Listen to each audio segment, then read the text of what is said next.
GDA Gwadar के ज़ेर एहतमाम मीर चाकर आज़म रिंद का मुजस्समा निसब कर दिया गया है।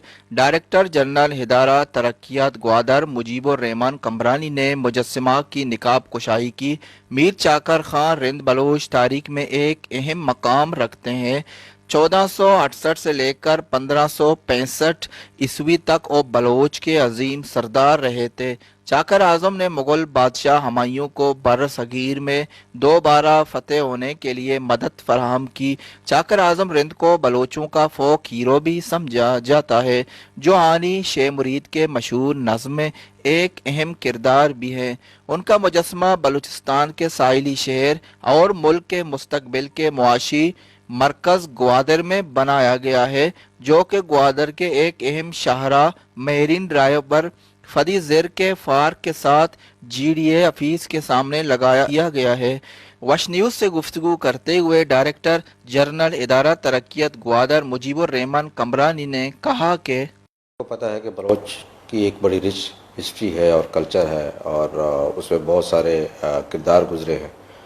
तो एक मशहूर जो एक किरदार गुजरे हैं वो चाकर आज़म, जो मीर चाकर रिंद, जिनको चाकर आज़म भी कहा जाता है, 14वीं और 15वीं सदी में बलोचों के बहुत बड़े एक अजीम जो है ना वॉरियर रहे, और जितने भी बलोची फोक जो स्टोरीज़ हैं, कहानियाँ हैं, उसमें चाकर आज़म का जो है ना ज़िक्र मिलता है।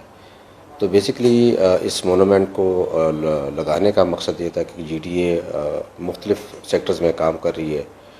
एक तो जितने भी हमारे यहाँ पे हिस्टोरिकल साइट्स हैं उनको हम प्रिजर्व कर रहे हैं, जैसे चार पातगुए है, ओमानी वाच टावर है, या जो है पोर्चुगीज़ वाच टावर है, ओमानी फोर्ट है, टेलीग्राफ ऑफिस है।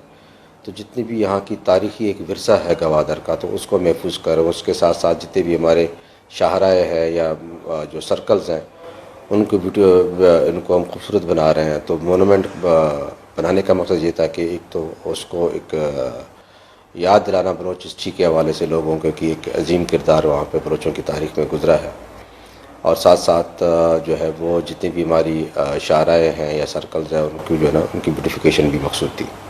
GDA की जानिब से मीर चाकर आजम रिंद के मुजस्समा को ग्वादर में लगाने के अमल को मकामी तौर पर पसंद करके तारीफ की गई है। शरीफ इब्राहिम, वश न्यूज़, ग्वादर।